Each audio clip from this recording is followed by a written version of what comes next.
Guppy. Guppies are one of the most popular freshwater aquarium species. They are highly adaptable fish and therefore require less care than other species. The females are typically gray, while the males can have stripes or splotches of a variety of colors. They are some of the easiest fish to breed because they take no coaxing from you. Just put them in a separate tank and they will do the rest. Also, if your goal of fish breeding is to produce a lot of baby fish, especially over time, then a guppy could be the right choice for you. Once inseminated, female guppies can store the sperm and use it to continue to fertilize for up to 8 months. That means even if the father is removed from a tank, the female can continue to produce fry. Mollies. Mollies are hardy, highly adaptable fish which make them easy pets for beginner aquarists. They also produce a lot of babies. In pet stores, many mollies will be pregnant in the tank because they procreate so frequently without assistance from aquarists. Because they are such high fry producers, they are often used as live feed for carnivorous fish. The fry can start eating pellet food or algae in the tank right away.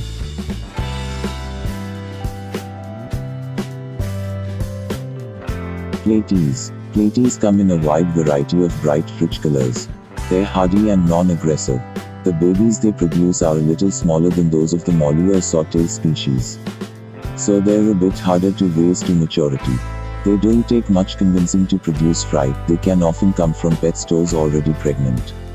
If they aren't already pregnant, generally 1 male to 2 or 3 females is a healthy ratio in a tank, since it will reduce aggression in the males and stress in the females, and will likely produce fry. A female can birth around 20 to 50 fry.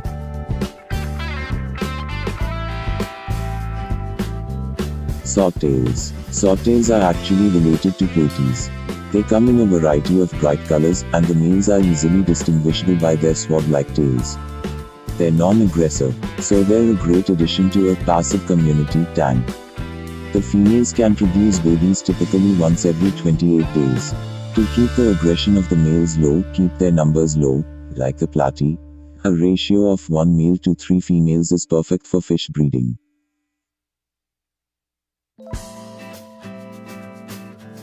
Convex cichlids. Convex cichlids, somewhat larger than most of the above-named live bearers, are nice-looking fish with about 8 vertical stripes on a grey-blue body.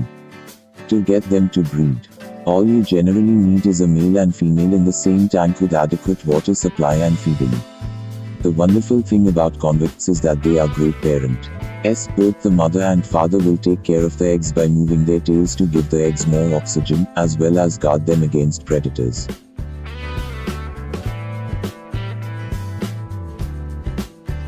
Killifish. Killifish are a great addition to a tropical tank, if you don't have bigger fish that will consider them prey.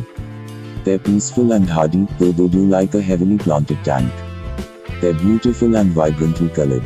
Killies breed in 2 ways. There are annual breeders and non-annual breeders. The annual type will bury their eggs in sand, and the eggs should be kept moist before they hatch in 1 to 4 months. The non-annual type are fairly easy to breed, and will attach their eggs to a spawning mop. Killifish generally live long enough to only breed once.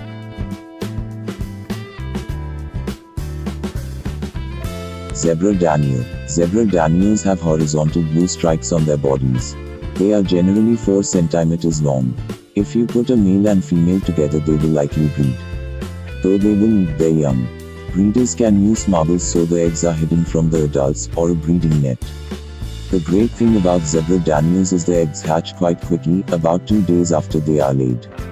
The babies are almost transparent and very tiny, so you need to watch for them carefully, keep them separate from filters that might suck them up, and feed them food that is small enough for them to eat.